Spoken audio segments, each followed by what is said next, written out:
이사야 53장 5절 한 절의 말씀입니다. 다 찾으셨으면 우리 천천히 함께 읽겠습니다. 그가 찔림은 우리의 허물 때문이요 그가 상함은 우리의 죄악 때문이라. 그가 징계를 받음으로 우리가 평화를 누리고 그가 채찍에 맞음으로 우리가 나음을 받았도다. 아멘. 사실 이 본문은 우리가 잘 아는 고난받은 종이라는 제목으로 많은 사람들이 연구하기도 하고요, 때로는 이것을 가지고 설교하기도 했던 본문입니다. 이것은 사실 주전 700년 전에 쓰여진 책입니다.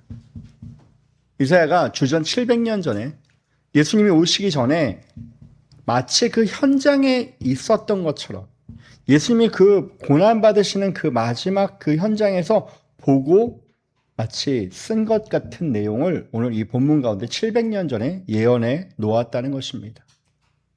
저는 사실 이 본문을 우리가 700년 전이라고 이야기하면 여러분이 아마 딱 떠올리시는 한 사건이 있어야 됩니다. 뭐냐면 북이스라엘이 멸망한 때가 언제냐면 주전 722년입니다. 그때 북이스라엘이 아수르라는 나라에게 멸망을 당하게 됩니다. 자, 그 멸망당하는 그 상황 가운데 아수르가 얼마나 잔인하고 얼마나 패역한 나라였는지 그 역사를 보게 되면 심지어는 애를 뵌 여자를 아예 그냥 난도질할 정도로 그렇게 잔인했던 민족이 바로 아수르라고 이야기합니다. 여러분 지금 잠깐 한번 그 장면들 한번 잠깐 떠올려 보십시오. 저 멀리서 지금 막 흙먼지가 막 나오고 막 날리면서 많은 말들이, 군대가 막 다가옵니다. 성벽에는 한 초라한 한 사람이 그 장면을 보고 두려운 가운데 떨고 있습니다. 저기서 흙먼지를 날리고 오는 군대가 바로 아수르 군대였습니다. 그들은 한 번도 진 적이 없고요, 심지어는 포로로 잡아간 자들을 얼마나 잔인하게 학대했는지 모르고 그들이 지나간 자리는 다 파멸로, 살인으로, 처절한 죽음으로 끝났던 사람들이 아수르 군대였습니다. 이미 북쪽 사마리아는 아까 얘기했듯이 멸망당했습니다. 한때 하나님의 백성이라 불렸던 그 나라가 지도에 사라진 거죠. 이제 남겨진 것은요, 예루살렘입니다. 오늘 본문의 배경이 그거예요. 지금 그들은 이제 두려움 가운데 있습니다. 점점 다른 지방에 있었던 도시들마저 아수르에게 다 하나하나 함락돼 가고 이제 예루살렘마저 함락되면 끝입니다. 아마 성 안에 있었던 많은 사람들은 두려움 가운데 떨면서 울면서 울부짖으면서 왕에게 아마 이야기했을 것입니다. 우리는 어떻게 해야 됩니까? 우리가 끝난 겁니까? 그때 왕은 결정해야 됩니다. 항복할 것인가? 아니면 그 남쪽에 애굽이 있었습니다. 애굽이라는 나라에 가서 좀 도움을 청할까? 그들은 이제 고민해야 되는 상황이 바로 지금 예루살렘의 상황이었습니다. 피할 길은 없었습니다. 바로 그 순간 한 사람이 나옵니다. 그 사람이 누구냐? 오늘 본문의 주인공 이사야라는 선지자입니다. 자, 이사야가 나와서 백성들이 듣기 좋은 이야기를 했으면 참 좋았을 텐데요. 이사야가 나와서 우리 군대를 준비하고 우리 싸움을 한번 해봅시다라고 백성들을 독려하거나 격려하는 것도 아니었습니다. 그는 이렇게 이야기합니다. 두려워하지 말고 하나님을 믿으십시오. 여기까지는 참 좋습니다. 근데 뭐라고 이야기하냐면 이사야는 그 상황 가운데 두려워하고 떨고 있는 그 백성들에게 오늘 이 본문의 말을 전하고 있는 것입니다. 뭐라고 얘기하는 겁니까? 하나님께서 한 종을 보내실 것인데 그 종은 힘이 있고 능력이 있고 칼싸움을 잘하고 그런 사람이 아니라는 겁니다. 그 아수르의 군대에서 우리를 건져줄 어떤 메시아가 와야 되는데 그 메시아를 지금 이사야는 이야기하지 않습니다. 오히려 그가 와서 어떻게 합니까? 찔릴 것이고, 그가 와서 상할 것이고, 그가 징계를 받고 심지어 채찍에 맞기까지 한다는 것입니다. 여러분 이해되십니까? 이해할 수 없죠. 아니, 우리에게 지금 당장 필요한 것은 저 아수르로부터 우리를 구원해줘 어떤 군사적인 힘과 우리를 지도해서 우리 이 문제를 해결해 나갈 어떤 그런 방안을 찾아야 되는데 지금 그 얘기를 하는 것이 아닙니다.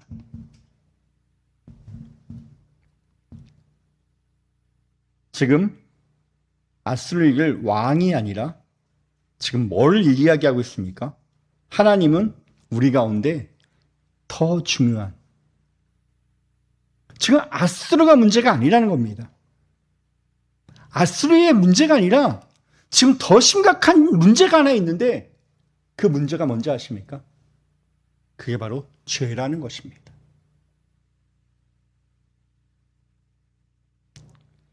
진짜 위기는 그 아수르로부터 예루살렘이 멸망하는 것이 문제가 아니라는 겁니다. 진짜 문제가 뭐부터 나왔습니까? 아수르 때문이 아니라 하나님은 나와 너와의 관계가 단절되어진 것이 문제라고 지금 이야기하고 계신 겁니다.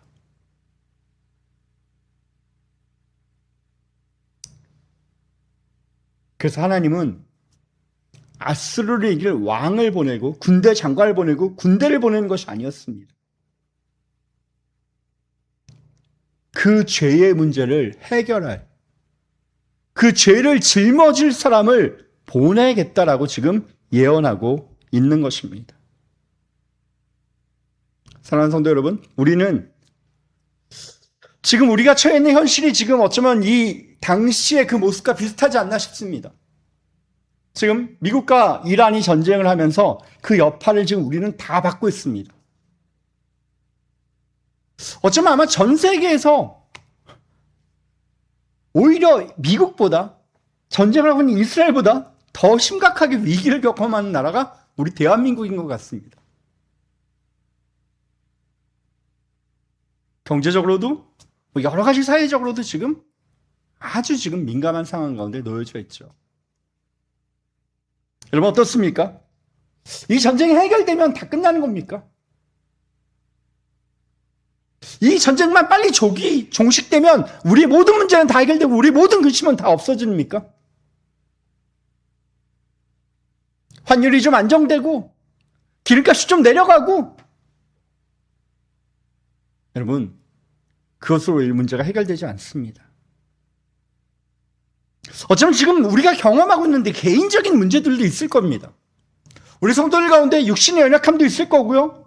아마 개인적으로 가정 가운데 관계 속에서 경제적인 문제 가운데 여러 가지 문제가 우리 가운데 있을 수 있을 겁니다. 우리는 그 문제를 가지고 하나님께 나아갑니다. 하나님, 이것 좀 해결해 주세요. 근데 정말 그 상황이 바뀌면 우리의 모든 근심과 모든 문제는 다 해결됩니까? 제가 아플 때는요, 기도했던 건 하나님, 이 아픔만 좀 멈춰 주십시오. 그러면 정말 살 것 같았는데요. 이제 아프지 않습니다. 근데 정말 제 가운데 모든 문제가 해결됐을까요? 그러지 않습니다.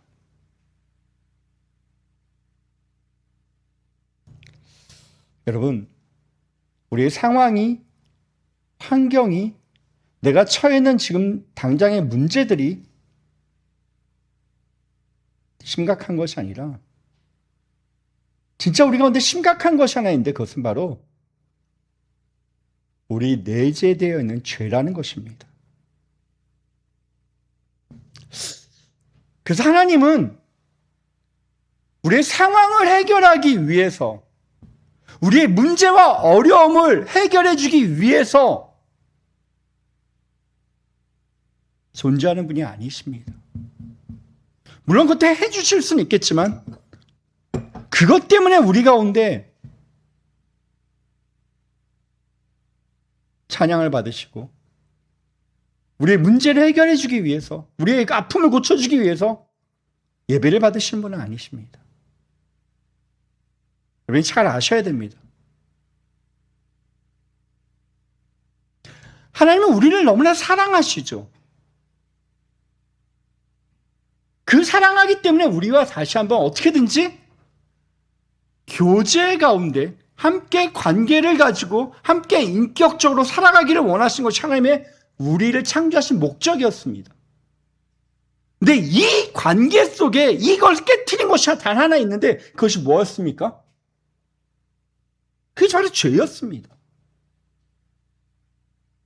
그래서 하나님의 관심은 우리가 지금 당장 조금 처해 있는 어려움과 아픔과 고통이 아니라 우리가 영원히 하나님과의 관계를 맺게 못하려는 이 죄의 문제를 해결하는 것이 하나님의 가장 큰 관심이었다는 것입니다. 그래서 오늘 이 절대절명의 위기 가운데 있는 이 이스라엘 백성들 가운데 하나님 다시 한번 이야기해 주십니다. 지금 너희가 눈앞에 보이는 아수르가 위험한 것이 아니라 지금 너희 가운데 만연되어 있고 인식하지도 못한 채 살고 있는 너의 죄된 습성과 죄의 관성들이 더 문제이고 나는 사실 그것들을 해결하기를 원한다는 것이 지금 하나님이 우리 가운데 들려주는 말씀이라는 것입니다. 사랑하는 성도 여러분, 오늘 하나님은 이야기하십니다. 난 너희들의 죄에 관심이 있다. 그 관심 있는 그 죄의 문제를 나는 해결할 것이다 라고 이야기하고 선포하는 내용이 무엇입니까? 그게 바로 십자가입니다. 십자가는 죄를 어떻게 해결하는가를 잘 드러내고 있는 것이죠. 그리고 그 십자가의 능력을 좀 더 자세하게 표현한 장면이 바로 우리가 읽은 오늘 이 본문의 내용인 것이죠. 그래서 이 본문은 하나님이 어떻게 우리의 죄를 해결해 주시고 어떻게 다시 한번 우리를 회복시켜 주시는지 내용이 바로 오늘 본문 가운데 담겨져 있다는 것입니다. 우리가 이 한 절이라고 하지만 이 한 절 속에는 아주 엄청난 신학적인 깊이가 있고요. 이 안에는 아주 엄청난 하나님의 놀라운 계획들이 숨겨져 있습니다. 제가 여러분께 나눠드린 자료 맨 밑을 보면 그 참고사항이라고 있는데 신학적 정리라고 되어 있는데요. 우리가 근데 가장 중요한 것 중에 하나가 우리가 대속이란 것이 뭡니까? 우리의 죄를 누군가가 대신 지불한 것. 이게 바로 저와 여러분이 감당할 수 없는 것을 누군가가 대신 지불해 준 것. 이게 바로 대속의 은혜였습니다. 십자가가 갖고 있는 첫 번째 능력은 바로 우리의 대속의 능력이었고요. 자, 우리를 대속했을 뿐만 아니라 우리를 다시 한번 어떻게 하십니까? 새롭게 중생하십니다. 이제 새로운 삶을 살게 되는 거죠. 우리가 그리스도 안에 있으면 이제 새로운 피조물이 되어지는 거죠. 중생하는 그 놀라운 은혜가 십자가에 담겨져 있는 것입니다. 그리고 다시 우리가 중생할 것으로 끝나는 것이 아니라 우리를 의롭다 하시고 그걸 칭이라고 얘기하는데요. 자, 의롭다 한 우리를 어떻게 또 하십니까? 우리를 온전한 그리스도를 닮은 사람들까지 자라게 하시는 것. 이게 바로 성화이죠. 이 모든 것이 다 어디에 담겨져 있습니까? 십자가에 담겨져 있는 거예요. 이게 바로 십자가의 능력이에요. 여러분, 우리가 고난주간이 되어지면요, 우리가 많이 묵상하는 것들이 하나 있는데, 여러분 그게 뭡니까? 어떤 내용을 많이 묵상하냐면요, 저도 고난주간 때 많이 설교하지만 예수님이 당하신 고난에 대해서 우리가 많이 이야기를 나눠요. 저도 사실 이 본문을 처음에 하면서 그런 부분에 포커스를 안 맞춘 건 아니었어요. 그래서 찔림이 어떤 상황이고 어떤 모습이고 어떻게 당하는 것이고 막 그런 걸 좀 자세하게 묘사할까 싶은 마음도 좀 있었습니다. 그걸 잘한 영화가 한 편 있어요. 예수님이 당하신 고난을 아주 자세하게 묘사한 영화가 하나 있는데, 기억하십니까? 혹시 멜 깁슨이라는 배우가 만든 패션 오브 크라이스트라고 하는 그 영화를 보면 예수님이 당한 고난에 대해서 아주 자세하게 그걸 묘사하는 내용이 나와 있어요. 근데 우리는 오늘 이 사경회에서 저는 조금 더, 우리가 한 번 더, 뭐 어느 게 더 좋다라고 얘기할 수는 없지만, 좀 묵상하는 주제를 좀 바꿨으면 좋겠어요. 주님이 얼마나 우리 가운데 고통을 당하셨고 고통이 얼마나 아픈 것이냐를 우리는 묵상하기 이전에 그 고통이, 그 십자가가 나에게 어떻게 영향을 주었는가? 나의 무엇을 해결했는가? 나의 지금 현 상황 가운데 어떻게 지금 역사하고 있는가를 여러분이 좀 묵상하셨으면 좋겠어요.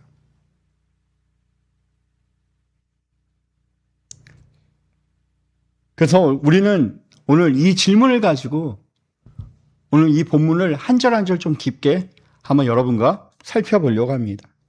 오늘 첫 번째가 무엇입니까? 바로 그가 찔림은 우리의 허물 때문이요. 오늘 본문은 이야기합니다. 이 찔림이란 말은요, 여러분이 뭐 그냥 아셔도 있지만 바늘 같은 걸로 톡 찔린 것을 이야기하지 않습니다. 이 찔림이란 것은 한국말로 이렇게 찔렸다, 가시에다 찔렸다, 그런 걸로 얘기하지만 이 히브리어의 찔림은요, 관통되는 것을 이야기합니다. 그냥 단순히 찔린 것이 아니라 사실 표현하려면 관통이란 말이 더 맞습니다. 창이나 못으로 몸을 찔렀을 때 그것이 관통되어질 때 이 단어를 사용하더라고요. 여러분, 우리가 여기서 다시 한번 좀 깊게 묵상해야 될 것은 그가 찔림은이라는 그 찔림에서 우리는 묵상해야 되는 것도 있겠지만 우리가 근데 정말 오늘 이 본문 가운데서 저와 여러분의 가슴 가운데 다가와야 될 단어는 우리의 허물 때문이라는 겁니다.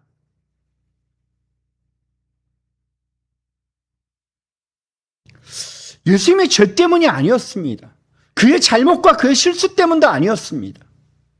그가 왜 칼과 창과 못에 가시 멜로간에 왜 몸을 관통당하실 수밖에 없었는지에 대해서 우리는 다시 한번 오늘 이 본문이 우리가 들려주는 음성을 우리는 들어야 됩니다. 누구의 죄 때문이었습니까? 우리의 죄 때문이었습니다. 우리의 허물 때문이었습니다. 여러분, 마치 이스라엘 백성들이 출애굽하는 당시에 어떻게 합니까? 출애굽하는 그 상황 가운데 이제 맨 마지막 날 밤에 모세를 통하여 이야기합니다. 너희 집에 어린 양을 잡고 그 피를 문설주에다 바르라고 이야기합니다. 여러분, 어린 양을 잡아 문설주에 바르는 것, 그때 어떤 일이 벌어집니까? 패스오버, 죽음의 천사들이 이것을 뛰어넘어갔습니다. 심판받지 않았습니다. 왜 그렇습니까? 무엇 때문이었습니까? 대신 죽은, 어린 양이 대신 죽었고요. 그 피가 증거가 되었기 때문이었습니다. 바로 예수님의 십자가가 바로 그것이었죠. 그래서 세례요한은 뭐라고 얘기합니까? 보라, 세상 죄를 지고 가는 하나님의 어린 양이로다. 바로 예수님이 바로 누구였습니까? 바로 유월절 날 그 대신 죽은, 대신 피 흘려서 우리의 죄를, 우리의 죽음을 뛰어넘어가게 해주신 그분이 바로 예수님이라는 것입니다.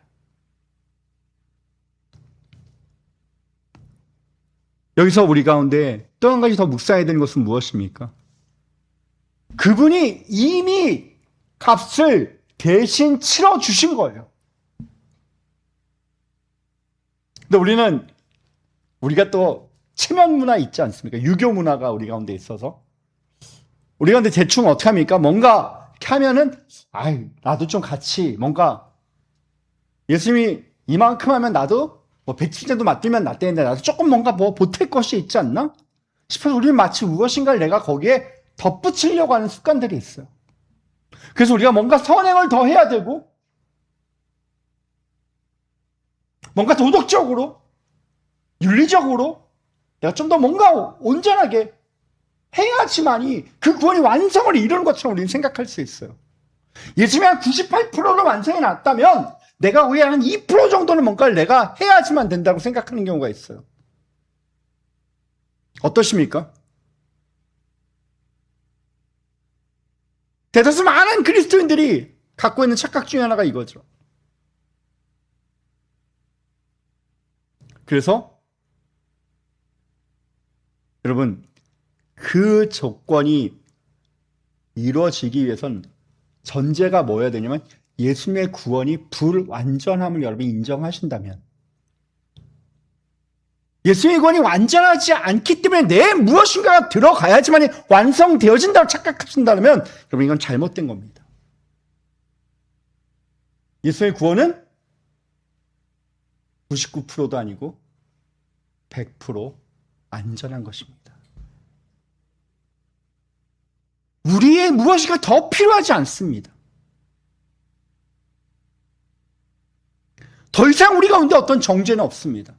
왜요? 이미 주님께서 다 갚으셨는데요. 얼만큼 갚으셨습니까? 차고 넘치게 갚으셨습니다. 믿으십니까? 여러분, 이제 이 뻔뻔함과 이 당당함은 여러분이 좀 갖고 가셔야 되는 겁니다. 그럼 왜 우리가 좀 더 도덕적으로 윤리적으로 왜 살아야 됩니까? 그럼에도 불구하고 왜 우리가 더 종교적으로 왜 더 세야 됩니까?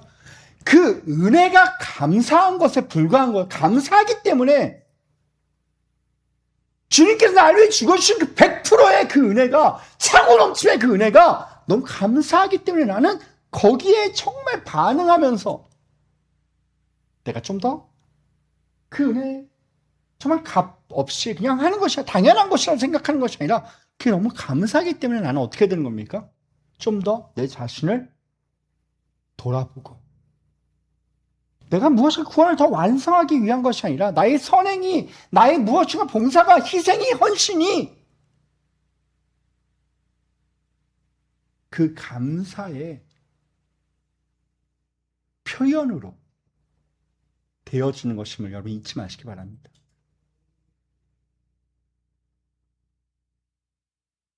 주님께서는 이미 다 이루셨습니다. 더 이상 우리 가운데 정죄함은 없습니다. 두 번째로 우리가 함께 살펴볼 것은요, 십자가의, 본문에 말하는 십자가의 능력 두 번째는 바로 우리의 죄악의 문제를 해결해 주는 것입니다. 오늘 성경은 얘기합니다. 본문은 뭐라고 얘기합니까? 그가 상함은 우리의 죄악 때문이라고 이야기합니다. 여러분, 여기서 상함도요, 아까 얘기했듯이 그 찔림과 비슷한데요. 상함은 우리가 단순히 뭐 이렇게 넘어져서 어디 좀 해서 좀 살갗이 뭐 하는 벗겨지고 뭐 조금 상처가 나고 조금 그런 상처가 아닙니다. 상함이란 것은요, 단순한 상처가 아니라 짓눌려져 가지고 부서지고 으깨진 상태. 그게 바로 오늘 본문에 나오는 상처라는 겁니다. 그럼 예수님이 어떻게 하십니까? 단지 그가 육체적으로 고통을 당하셨을 뿐만 아니라 그는 전인격적으로 어떻게 합니까? 조롱을 당하고 침뱉음을 받으며 수많은 사람들에게 손가락질을 받으며 그는 끝없는 고난과 고통의 그 길들을 걸어가셨음을 우리는 보게 되어집니다. 이 모든 고통 또한 무엇 때문이었습니까? 바로 우리의 죄의 본성을 해결해 주기 위한 것임을 오늘 성경은 이야기합니다. 우리의 죄악, 우리의 본성, 이것이 우리 가운데 가장 큰 문제라는 거죠. 아까 위에서 읽은 그가 찔림은 우리의 허물이라고 할 때 허물은 사실 하나님을 우리가 떠나버린, 허물은요 우리가 살아가면서 우리 가운데 행하는 의도적으로 하나님 앞에 나아가는 모습이 아니라 하나님으로부터 멀어져가는 것이 우리의 허물이라면, 반역이죠. 쉽게 얘기하면 이것이 허물이라면 오늘 얘기하는 상함 때문에, 우리의 죄악 때문에 상함을 당한다는 이 죄악은 무엇입니까? 우리의 원죄의 본성을 이야기하는 거죠. 이 두 가지가 허물과 이 죄악이 비슷한 것 같지만 틀립니다. 이 본성은 우리가 태어나면서부터 우리는 갖고 있는 거죠. 그래서 우리는 태어나면서부터 죄인인 것을 우리는 인정해야 하는 것이죠. 그래서 우리는 우리의 그 죄악을 해결해 주기 위해서, 죄의 본성, 그 원죄를 해결해 주기 위해서 주님께서 친히 당신의 몸을 으깨어지면서까지라도 우리의 죄의 그 뿌리까지 완전히 우리를 해결해 주시는 거죠. 그래서 우리가 아까 얘기했듯이 우리가 비로소 어떻게 되어집니까? 우리는 중생, 거듭나게 되어지는 거예요.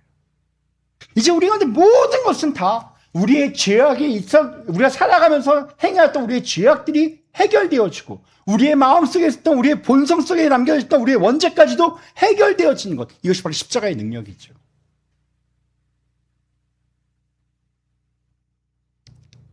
혹시 제 강의가 어렵습니까?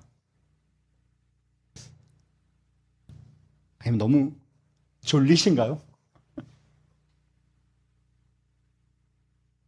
예.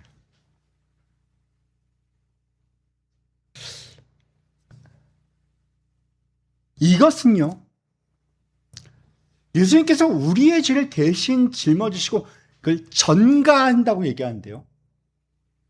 우리의 원죄를 어떻게 합니까?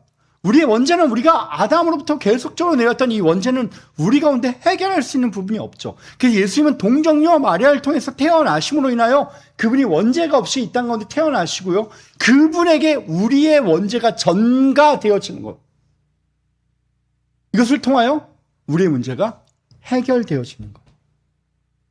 마치 구약에 보면요, 구약에 보면 속죄일의 염소를 하게 됩니다. 제사장이 염소 2마리 가지고 해서 한 마리는 제물로 죽이고요, 또 한 마리는 어떻게 합니까? 아사세리의 염소라는 것으로 사용합니다. 그래서 그 아사솔 염소 위에 손을 얹고 그의 모든 죄를 다 그에게 전가시켜서 광야로 내보냈죠. 바로 예수님이 바로 아까 얘기했던 죽임 당한 어린 양일 뿐만 아니라 아사셀의 염소가 되어지는 것입니다. 우리의 죄를 다 짊어지신 것. 사랑하는 성도 여러분, 왜 우리가 좀 더 윤리적으로, 종교적으로 왜 우리가 헌신하며 왜 나가야 되는지에 대해서 우리는 이 고난주간에 다시 한번 고민해 보셔야 합니다.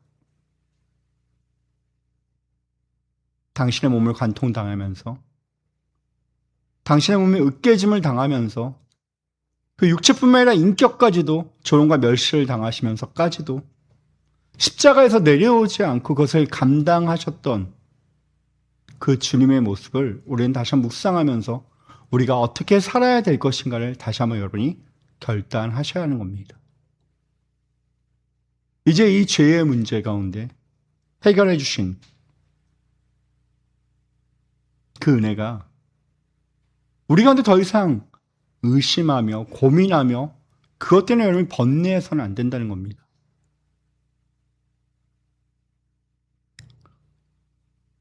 예수님이 우리의 죄를 대신 짊어지시고 우리의 죄를 전가하셔서 십자가에서 모든 것을 다 해결해 주셨다는 것을 여러분이 이제는 믿으시며 그 십자가를 우리는 바라보며 나가야 하는 것이죠. 세 번째로 우리 가운데 봐야 될 것은 무엇입니까? 그가 징계를 받음으로 우리가 멀려 평화를 누리고 라고 되어 있습니다.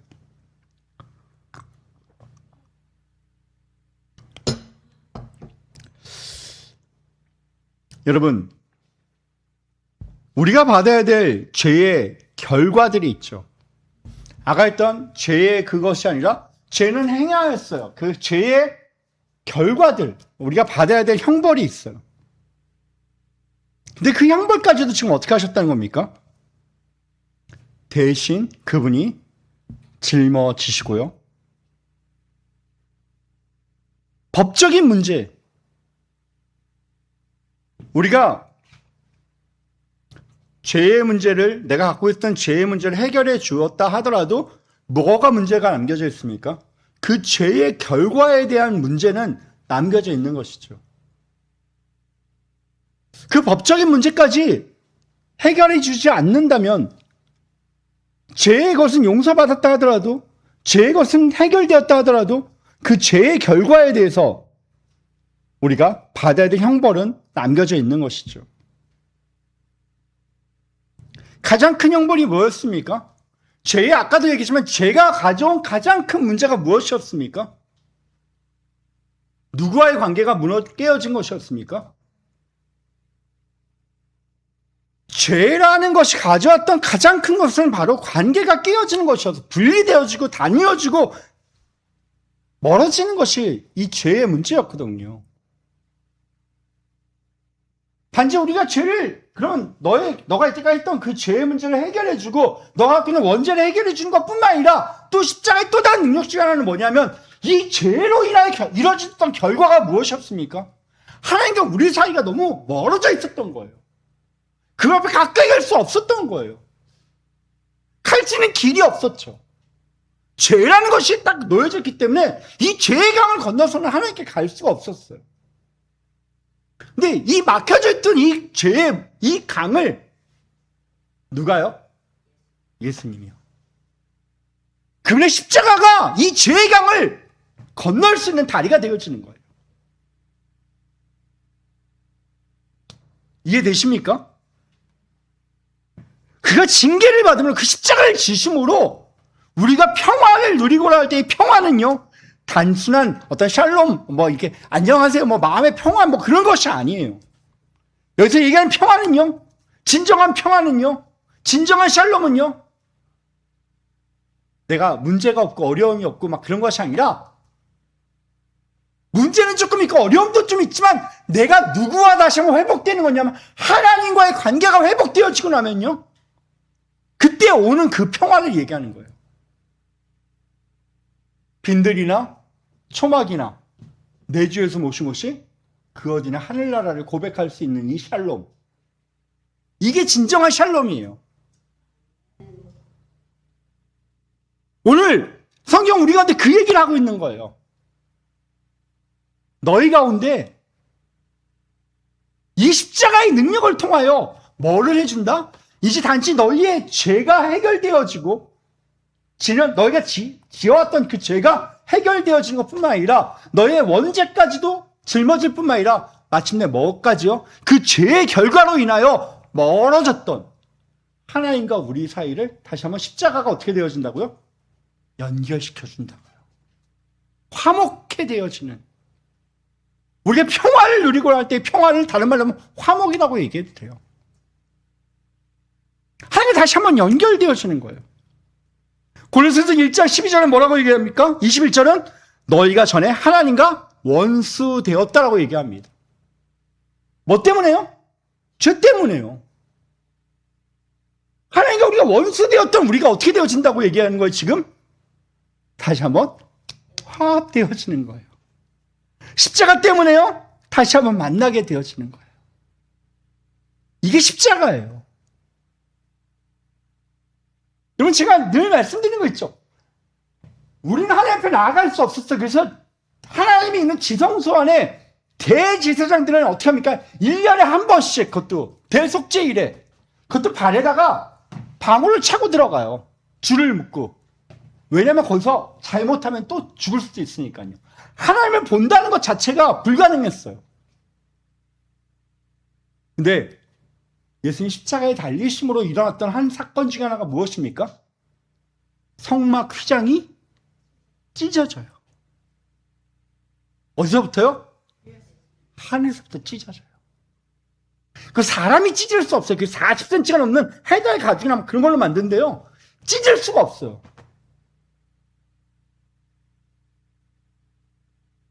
그래서 우리는 주님께 나갈 수 있는 길을 얻게 되어진 거예요. 뭐로 인해요? 십자가로 인해요.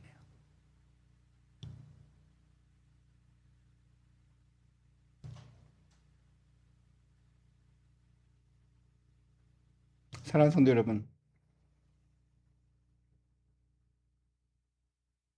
우리는 하나님께 나아갈 수 없죠.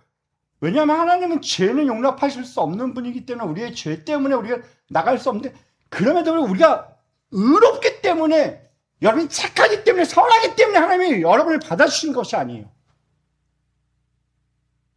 칭의라는 것은 바로 그거예요. 우리가 비록 착하지도 않고 선하지도 않아요. 의롭지도 않아요. 그럼에도 불구하고 우리를 대신해 죽으신 그분이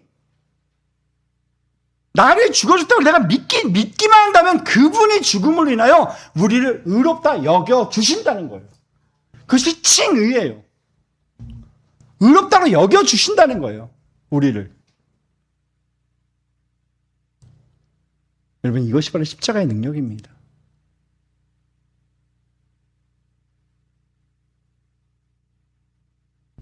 그 탕자가 아버지께 돌아왔을 때 다시 한번 그를 안아주시고 회복시켜주시는 그 은혜, 그게 바로 십자가 속에 있는 거죠.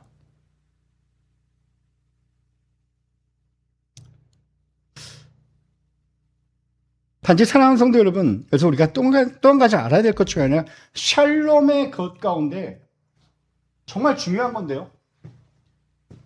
여러분, 이 십자가가 세워지기 가운데 뭐부터 먼저 세워야 됩니까? 벽부터. 가로입니까? 세로입니까? 네? 가로가 세워져야지 세로가 세워질 수 있습니다. 우선순위는요, 여기서 얘기하는 평화라고 얘기할 때 이 평화는요, 여러분이 정말 아셔야 될 것 중에 하나가, 죄로 인하여 우리가 하나님과 멀어진 것뿐만 아니라 누구와도 멀어지게 됩니까? 사람들 가운데도 멀어지게 되잖아요. 아담과 하와가 처음에는 내 살 중에 살이요, 내 뼈 중에 뼈라고 얘기했던 그 여인을 가지고 나중에 서로 하나님이 지은 저 여자가 서로 책임을 회피하고 서로 갈등하고 분열되어지죠. 사람과에도 분열되어지고 피조물 간에도 분열되어지죠. 이게 바로 죄의 문제였습니다. 십자가는요, 단지 하나님과 우리 사이만 회복시키는 것이 아니라, 이 십자가는요, 하나님과 우리뿐만 아니라 우리 주변의 피조물과 사람들과의 관계에서도 다 회복시키는 은혜가 바로 십자가의 은혜입니다. 오늘 우리가 얘기하는 이 본문은요, 단지 하나님과의 관계뿐만 아니라 우리는 평화를 누리고라고 얘기할 때 이 평화를 누린다라고, 이 평화는요, 아까 얘기했던 하나님과 나와의 샬롬뿐만 아니라 사람과 사람과의 샬롬과 피조물과 우리와의 샬롬도 이야기합니다. 그것이 바로 십자가의 능력이라는 겁니다. 얼마나 대단한 것입니까? 사랑하는 성도 여러분, 죄로 인하여 나와 하나님 사이에 건너갈 수 없는 그 강에, 죄의 강에 가장 든든한, 무너지지 않는 다리, 그 다리가 바로 십자가라는 겁니다. 그 십자가는요, 사실 의미가 있는 게 참 재밌죠. 이걸 어떻게 보면 수학적 연산으로 보면 뭡니까? 더하기죠. 우리가 다시 한번 무너졌던 것이 합해지는 것, 연합되어지는 것. 그게 바로 십자가의 의미입니다. 분열되어지고 나뉘어지고 갈등했던 우리가 다시 한번 연합되어지는 것. 지금 한국 사회는 사실 이 분열의 문제가 상당히 심각하죠. 여러분, 정치 지도자가 바뀌면 다 해결됩니까? 진보가 되어지고 보수가 되어지고 누군가가 바뀌면 다 문제가 더 이상 없습니까? 여전히 우리는 그 갈등을 근대사를 통하여 보지 않습니까? 이 분열과 갈등을 해결할 수 있는 건 정치적인 힘도 아닙니다. 그래서 사실 교회가 어떤 정치를 외치고 잘못된 것에 대해 사회 개혁을 외치기 전에 교회는 십자가를 다시 한번 외쳐야 합니다. 교회 가운데 십자가가 회복되어질 때 분열과 갈등은 치유될 수 있기 때문입니다. 다른 게 없습니다. 이게 바로 십자가의 능력이기 때문에 그렇습니다. 십자가 들어간 곳에는요, 적군도 아군도 심지어는 원수까지도 친구로 변하게 되어준 놀라운 역사가 가능한 것은 바로 십자가뿐이기 때문입니다. 오늘 성경 우리 가운데 이 십자가를 다시 한번 이야기하고 있는 것이죠. 자, 십자가의 능력, 우리는 네 번째로 오늘 본문 가운데 무엇을 대하여 이야기합니까? 그가 채찍에 맞음으로 우리는 나음을 받았다라고 이야기합니다. 사랑하는 성도 여러분, 여기서 말하는 나음은 무엇입니까? 라파, 그냥 치유, 어떤 회복, 그것만을 이야기하는 것이 아닙니다. 우리는 흔히 이야기할 때 어떤 치유라고 이야기하면 우리는 눈에 보이는 어떤 육체적인 질병만을 이야기하는 경우가 상당히 많습니다. 그러나 오늘 성경에서 이야기하는 이 치유라고 하는, 이 회복이라고 하는 이것은요, 우리의 전 인격을 이야기합니다. 영과 혼과 육. 뿐만 아니라 이 죄가 들어와서 우리의 무엇을 무너뜨리냐면 우리의 가치관을 무너뜨립니다. 죄가 들어오게 되면요, 우리가 하지 말아야 될 것과 우리가 잘못된 것을 우리는 양심이라는 것을 통하여 우리는 걸러낼 수 있습니다. 근데 어떡합니까? 죄가 계속적으로 들어오고 그것이 우리 가운데 어느 정도 습관화가 되어주 자리를 잡게 되면 거기에 대해 우리는 합리화를 시키면서 죄를 계속적으로 묵인하고 용납하게 되어집니다. 이게 죄의 무서움이죠. 그래서 우리나라 속담에도 이런 말 있지 않습니까? 바늘도둑이 뭐까지 훔치게 됩니까? 소도둑이 된다고 얘기합니다. 이것이 죄의 문제입니다. 죄가 들어와서 우리의 모든 것을 다 파멸시키죠. 우리의 가치관을 파멸시키고요. 우리의 생각과 우리의 모든 것들을 다 파괴시킵니다. 마음을 병들게 하고요. 양심을 무너뜨리고요. 그것으로 인해 결국 삶도 파괴되어집니다.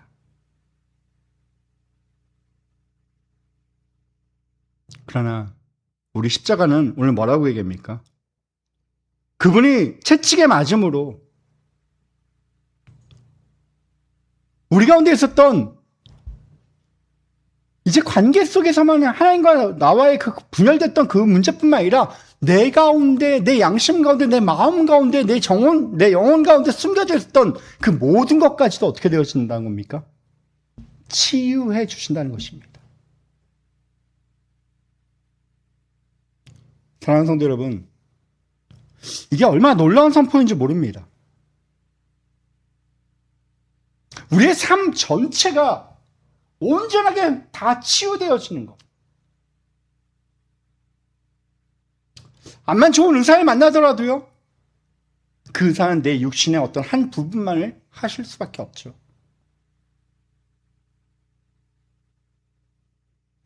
우리가 흔히 얘기하는 만병통치, 산삼 같은 거라든지 그런 것을 먹으면 마치 만병통치약이라고 얘기합니다. 제가 이런 말 하면 좀 몇몇 분들 어떤 한의원에 가면 그 한의사는 뭐 조금만 하면 다 고쳐줍니다. 이 한의사를 만나기만 하면 웬만한 것은 다 고쳐준다고 해요. 근데 별로 제가 한 달 동안 가봤는데 별로 낫지는 않더라고요. 그럼에도 불구하고 조금 나아지는 것 같은 어떤 느낌은 있죠. 그러나 그 어떤 용하다는 의사나 한의사나 산삼보다 더 좋은 가장 최고의 치료의 방법은 십자가입니다.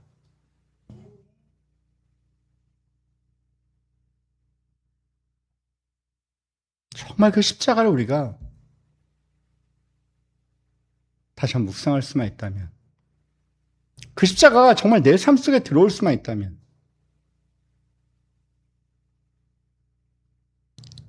거기에 놀라운 변화와 놀라운 치유와 회복이 일어나게 되어집니다. 여러분, 혹시 민수기 21장에 있었던 한 사건을 기억하십니까? 민수기 21장에 보면요, 이스라엘 백성들이 죄를 범합니다. 그러자 불뱀이 나타나서 막 사람들을 물게 되고요. 그 불뱀이 얼마나 독한지 하면 단지 그냥 독이 퍼지는 것뿐만 아니라 정말 고통스럽대. 그렇게 아프대요. 마치 불에 튄 것처럼 물리면. 그러니까 얼마나 고통스럽고 아프고 결국 죽게 되어진다는 겁니다. 그러니까 일반적으로 뭐 코브라 같은 거에 물리면 그냥 하면서 막 독이 퍼져서 이제 마취되어서 죽는 게 아니라 이 불뱀의 특징 중에 하나는 물리면은 너무 그 물린 자리가 막 그냥 불에 탄 듯이 막 그냥 아프고 고통스러운데 또 막 독까지 퍼지니까 그래서 결국 죽는다는 건데요. 그래서 불뱀이 무섭다고 얘기하는 건데요. 그 불뱀을 보내서 이스라엘 백성들이 고난을 당하게 됩니다. 근데 하나님 모세에게 이야기를 하시죠. 뭐를 만들라고요? 놋뱀을 만들어서 그것을 장대에 달아서 그것을 매달라고 얘기합니다. 그리고 어떻게 합니까? 그것을 바라보는 사람은 어떻게 됩니까? 산다고요. 회복되어진다고요. 치유되어진다고요. 그냥 호기심으로 바라봤든 아니면 정말 간절하게 바라봤든, 여러분, 제가 이 말씀을 가만히 준비하다가 여러분 한번 생각해 보세요. 지금 물렸어요. 너무 아파요. 너무 고통스러워요. 근데 모세가 얘기했으니까 한번 쳐다볼까라고 쳐다보겠습니까? 안 보이면 기어 봐서라도 쳐다볼 거예요. 정말 간절하게 쳐다봤을 거예요. 여러분, 우리가 십자가를 어떻게 바라보고 계십니까? 그냥 교회 다니는 하나의 상징으로 우리가 바라보고 하나의 액세서리로 우리가 바라보고 있지는 않습니까?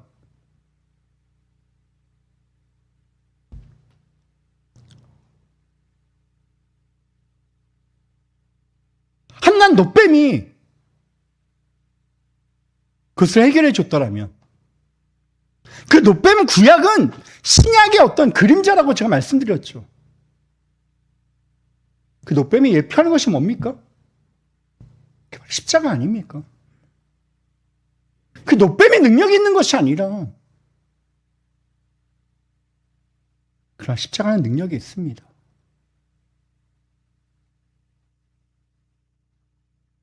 오늘 성경을 이야기하는 것이 바로 그겁니다. 채찍에 맞으면 우리가 나음을 입었다, 우리가 치유를 받았다고 얘기할 때 이 치유는 그냥 일반적으로 내가 아팠다가 조금 나아지는 것이 아니라 완전한 문제의 해결을 이야기하고 계십니다.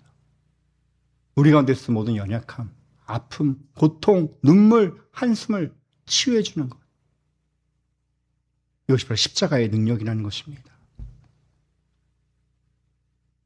사랑하는 성도 여러분,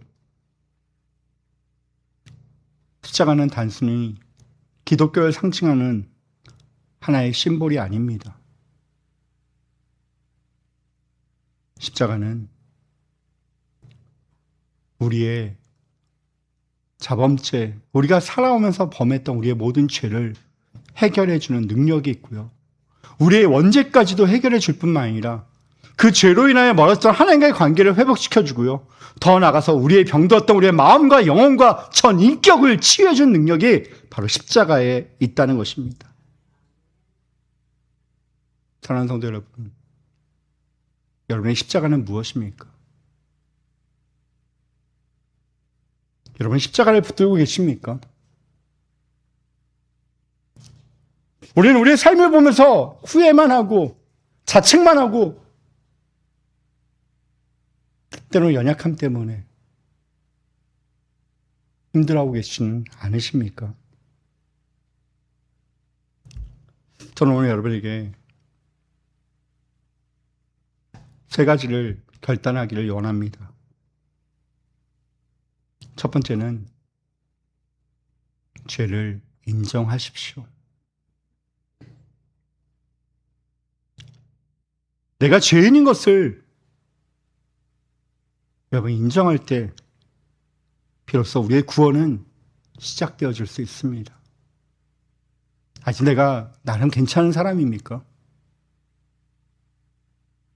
여전히 나는 다른 사람과 비교해 볼 때 조금 더 도덕적으로 우월하고 윤리적으로 조금 더 온전하다라고 혹시 생각하고 계시지는 않으십니까? 그 나는 죄인이 아니라고 혹시 여전히 생각하고 계시지는 않습니까? 그때 십자가는 우리 가운데 다가오지 않습니다. 우리는 절대 십자가를 붙들 수 없습니다. 내 스스로 내가 죄인인 것을 온전히 인정할 때 우리는 그 십자가를 온전하게 붙들 수 있기 때문입니다. 여러분, 죄를 인정했다면 이제 십자가의 그 은혜의 보좌 앞에 믿음으로 나아가야 합니다. 예수님이 찔리시고 상하시고 징계를 받고 채찍에 맞는 것을, 그래서 내가 나음을 입고 내가 회복되어졌던 그 은혜들을 우리는 이제 믿으셔야 합니다. 그분의 죄 때문이 아니었습니다. 우리의 죄 때문에, 아니 나의 죄 때문에 예수님께서 십자가 지심을 여러분 믿으십시오. 그리고 그 십자가의 은혜에 이제는 반응하며 살아가십시오. 십자가는 한낱 우리가 이야기하는 하나의 상징으로, 심볼로 끝나는 것이 아닙니다. 십자가는 여러분이 목걸이로 귀걸이로 만드는 것도 아니고요. 십자가는 이제 여러분이 가슴에 품어야 될, 여러분이 가슴 속에서 여러분이 늘 묵상하시고 품으셔야 될 하나님의 사랑의, 하나님의 은혜의 상징이 바로 십자가인 것입니다. 여러분, 이 은혜에 감격하셔야 합니다. 죄를 인정하십시오. 십자가를 믿으십시오. 그 은혜에 감사하십시오. 이것이 우리가 이 고난 주간에 여러분이 결단해야 될, 십자가 앞에서 여러분이 다시 한번 붙잡아야 될 우리 가운데 주신 하나님의 결단인 것을 여러분 믿으십시오. 우리 이 시간 좀 같이 기도하며 나갔으면 좋겠습니다.